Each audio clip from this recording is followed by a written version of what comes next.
हरियाणा के मुख्यमंत्री मनोहर लाल संवाद कर रहे हैं। मिनी और हाईटेक डेयरियों के लाभार्थियों से चर्चा हो रही है, सीधे आपको लिए चल रहे हैं। और दूध अर्पित करने वाले हमेशा अपने पशुओं के प्रति मंगल कामना करते हैं कि वो दूधाधारी पशु हमारे सुरक्षित रहें। निश्चित रूप से आप में से बहुत लोगों ने आज शिवलिंग पर दूध चढ़ाया होगा, कुछ चढ़ा रहे होंगे, कुछ और जाकर के भी शिवरात्रि तक इस कार्यक्रम में लगेंगे।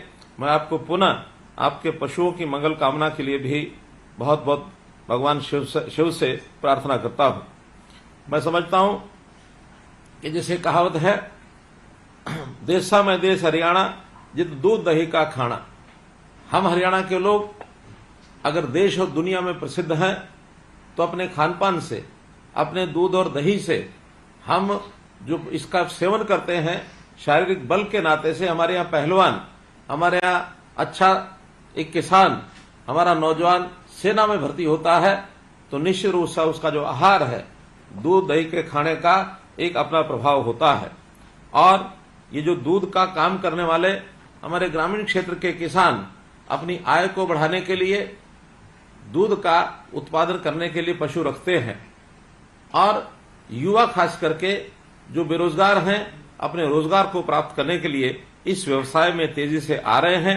ग्रामीण अर्थव्यवस्था को सुदृढ़ करने के लिए और युवाओं को रोजगार के लिए हमने भी सरकार की ओर से बहुत सी योजनाएं बनाई हैं। और जो डेयरीज हैं, इस डेयरी यूनिट को हाईटेक डेयरी यूनिट के ओर भी हम ले जा रहे हैं। मेरा मानना है कि जो डेयरी का किसान है वो एक प्रकार का व्यापारिक किसान है, क्योंकि वो दूध का उत्पादक भी है किसान के नाते और व्यापारी के नाते से वो दूध बेचता भी है। तो इसलिए आज के इस युग में इस दूध के व्यवसाय में जुड़े लोगों को अपने परिवार को पालन करने के लिए बहुत सहयोग हो रहा है। जैसा हमारा किसान है, संयोग से भूमि जोत ये छोटी होती जा रही है, और जब जोत छोटी होगी तो वैकल्पिक साधन इसकी भी आवश्यकता है। तो उसको तलाशने के लिए अतिरिक्त व्यवसाय के रूप में ये जो दूध उत्पादन का व्यवसाय, ये हमारे किसानों के लिए, ग्रामीण क्षेत्र के युवाओं के लिए, और खास करके जैसा मैंने बताया हाईटेक और मिनी डेयरी, इसका जो उपयोग होगा, इससे रोजगार के अवसर उसके बढ़ेंगे। इस योजना के अंतर्गत हम 10 दुधारू पशुओं तक की मिनी डेयरी खोलने के लिए पशु की लागत का 25% सब्सिडी दी जाती है। अनुसूचित जाति के लोगों को रोजगार उपलब्ध कराने के लिए 2 या 3 पशुओं की डेयरी खोलने पर 50% तक भी हम उनको और एक प्रकार से सब्सिडी देते हैं। इसके अलावा 20 या इससे अधिक दुधारू पशुओं की हाईटेक डेयरी स्थापित करने के लिए ब्याज में छूट दी जाती है। वर्तमान सरकार के कार्यकाल में हमने अभी तक 13,244 डेयरियां ये स्थापित कराई हैं। जैसा हम जानते हैं कि डेयरी उद्योग खोलने के लिए जो मुख्य रूप से जिन बातों की आवश्यकता होती है, उसमें उच्च कोटि के नस्ल इसके जो पशु हैं इनकी आवश्यकता रहती है। दूध यानी डेयरी इकाई स्थापित करने के लिए हमको पूंजी की भी आवश्यकता होती है। दूध की खरीद और प्रोसेसिंग की व्यवस्था समुचित हो, इसकी आवश्यकता रहती है। पशु बीमार हो उसके इलाज के लिए पशु चिकित्सा की सुविधाएं और अनुसंधान ये भी आवश्यकता होती है। और इन सबसे ऊपर कभी अकस्मात कोई दुर्घटना हो जाए, हमारा पशु मानो कहीं हानि हो जाए, तो उस हानि की पूर्ति के लिए बीमा योजना, इसकी भी आवश्यकता होती है। हरियाणा की डेयरी इकाइयों की सफलता के लिए हमने इन सब बातों की सुविधाएं ये उपलब्ध कराई हैं। मित्रों, हमारे यहाँ भैंसों के नाते से जैसा हम देखते हैं, उसकी नस्ल, मुर्रा नस्ल की जो भैंस है वो सामान्यतः अच्छी मात्रा में पाली जाती है, दूध भी अच्छा देती है, ये बहुत प्रसिद्ध है। हरियाणा नस्ल की गाय की अपनी अलग पहचान है। इसके अलावा राठी, साहिवाल और गिर गाय को भी हरियाणा में पाला जाता है। हमारी देसी नस्ल के पशुधन की खासियत है कि कई प्रतिकूल परिस्थितियों में ही ये उनका सामना कर लेती है और सुरक्षित रहती है। पशुपालन के लिए जो पूंजी की आवश्यकता होती है, तो उस पूंजी की आवश्यकता को भी पूरा करने के लिए हमने बैंकों से योजना बनाई है। और इसके लिए विशेष योजना में पशुपालन किसान क्रेडिट कार्ड, इस योजना को शुरू किया है। और इस पशुपालन क्रेडिट कार्ड के अंतर्गत गाय, भैंस, भेड़, बकरी और सूअर पालन के लिए हम उनका यानी पशुपालन किसान क्रेडिट कार्ड का उपयोग करते हैं। अभी तक 1,60,000 रुपए का जो ऋण है इस कार्ड पर मिलता है बिना किसी कोलेटरल सिक्योरिटी के, और पर्याप्त मात्रा में किसानों को इसका लाभ हुआ है। 1,54,000 पशुधन किसान क्रेडिट कार्ड बैंकों द्वारा स्वीकृत किए गए हैं, और इसके लिए लगातार इस क्रम को आगे बढ़ाने के लिए भी हम सबसे अपील करते हैं। बैंकों से ऋण की सुविधा मिले, इसकी भी बातचीत हम करते हैं, ताकि किसी को ऋण लेने में कोई दिक्कत ना आए। मित्रों, भाइयों बहनों, हम जानते हैं कि इसकी हमारे दूध के उत्पादों की बिक्री के लिए, यानी एक प्रकार से सहकारी आंदोलन, इसकी भी बहुत बड़ी भूमिका है। अपने यहां जैसे वीटा का उदाहरण हम लेते हैं, तो वीटा इसके प्रोडक्ट सहकारी आंदोलन में से ही निकल करके आगे बढ़े हैं। अगर हम बड़ा उदाहरण लेते हैं तो अमूल जैसा एक जो ब्रांड है, ये देश और दुनिया में कितना तेज गति से फैला है, तो इस अमूल के ब्रांड का उदाहरण भी हमारे सामने है। ये भी एक सफल प्रयोग है। हरियाणा सहकारी विभाग ने एक योजना बनाई है, सांझी डेयरी। सांझी डेयरी का अर्थ है कि बहुत से ऐसे पशुपालन का व्यवसाय करना चाहते हैं, लेकिन घर में उनके पास जगह नहीं होती है पशु बांधने की। तो ऐसे गांव-गांव में हम इस प्रकार के, जैसे गुजरात में पशु हॉस्टल बनाए गए हैं, ऐसे हम साझा डेयरी का प्रयोग करेंगे, ताकि किसान एक ही स्थान पर, जो हमारे पशुपालक हैं, एक ही स्थान पर जो कॉमन जगह होगी सरकार द्वारा उपलब्ध कराई जाएगी, उसमें कोऑपरेटिव तरीके से उसका उपयोग करेंगे और अपना व्यवसाय जो है चला पाएंगे। हमारी सहकारी दूध समितियां, इनका भी जाल बिछा है, जो गांव-गांव में जाकर के दूध खरीद करते हैं। 3300 के लगभग सहकारी दूध समितियां प्रदेश में हैं, जो दूध की प्रोसेसिंग के लिए 6 मिल्क प्लांट के लिए दूध प्रोसेसिंग की क्षमता, जिसकी 9 लाख लीटर है, इतना दूध प्राप्त करते हैं। हम लोगों ने जो दूध उत्पादक हैं, उनके देखा है कि उनके लिए बाजार, बहुत बड़ा बाजार, दिल्ली का बाजार भी उपलब्ध है। हजारों की संख्या में प्रतिदिन लोग जो हैं दूध लेकर दिल्ली की मार्केट में जाते हैं और वहां बेच करके आते हैं।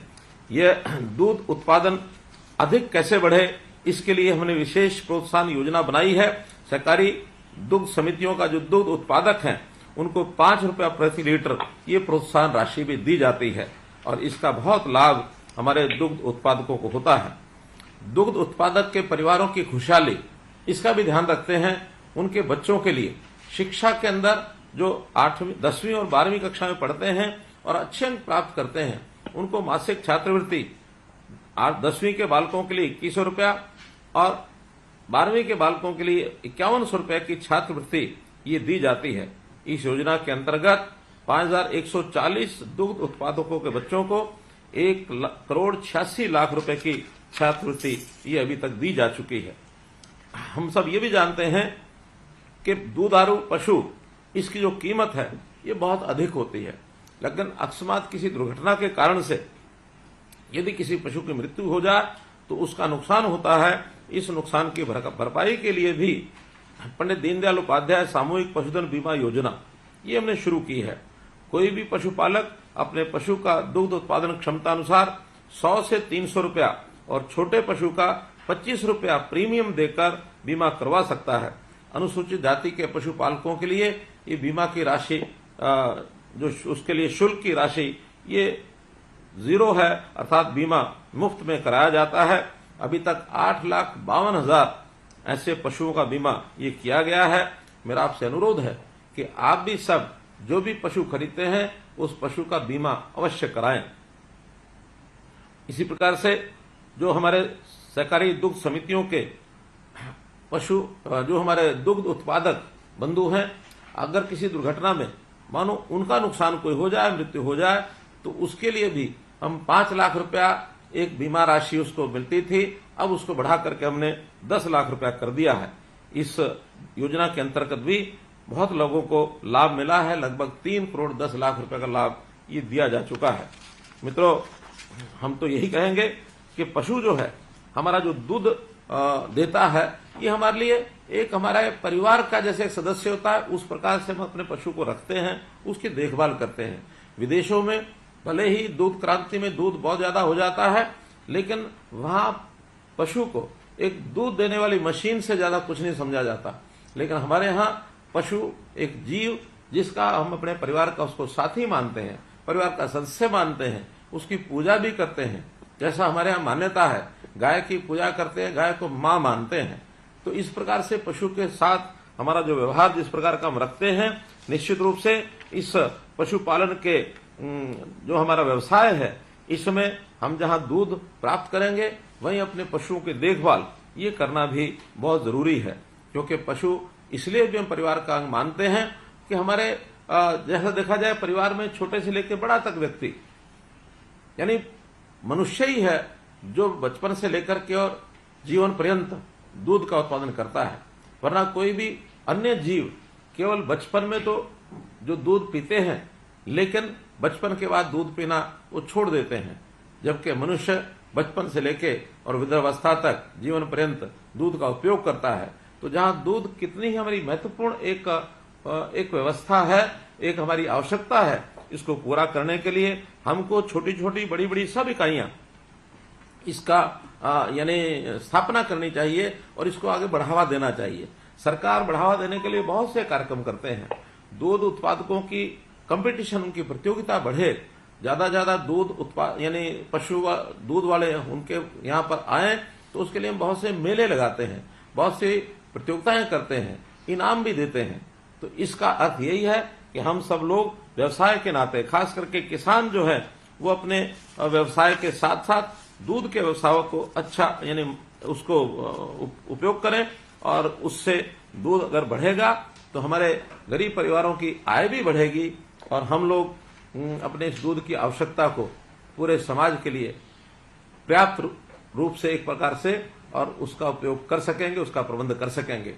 वैसे हमारे प्रदेश की दूध की जो उत्पादन क्षमता है, आसपास के सभी राज्यों में मैं समझता हूं हम दूसरे तीसरे स्थान पर हैं, लेकिन हम प्रयत्न करके कैसे प्रथम स्थान पर आए इसकी ओर भी आगे बढ़ने के लिए आप और हम सब मिल करके इस काम को करेंगे।